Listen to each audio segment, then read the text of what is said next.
Hello guys, and may sakit ako. And then, gumaling na ako. Hala, ba't ganyan yung mata ko? Parang nagluluka. So, may dalawa kami sakit ni mami. Ako ubo, and then parang nandun ako kay Uncle Robert. Ang lamig. Gustong gusto niya mag-aircon. Iyamig ako, nag-jacket ako.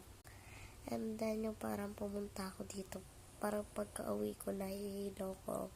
And ayun, natulog na ako. Hindi ako nakaligpit ng laruan ko.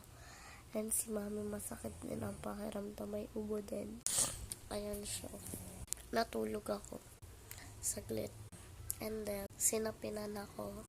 And gumaling na ako. Wala na ako sakit. Sinat pala. And pinayagan ako ni mami mag-cellphone lang na saglit. And then, hindi ako nakapagligpit ng laruan. Si mami na yung nagligpit. And nang sorry ako na siya nagligpit ng laruan ko.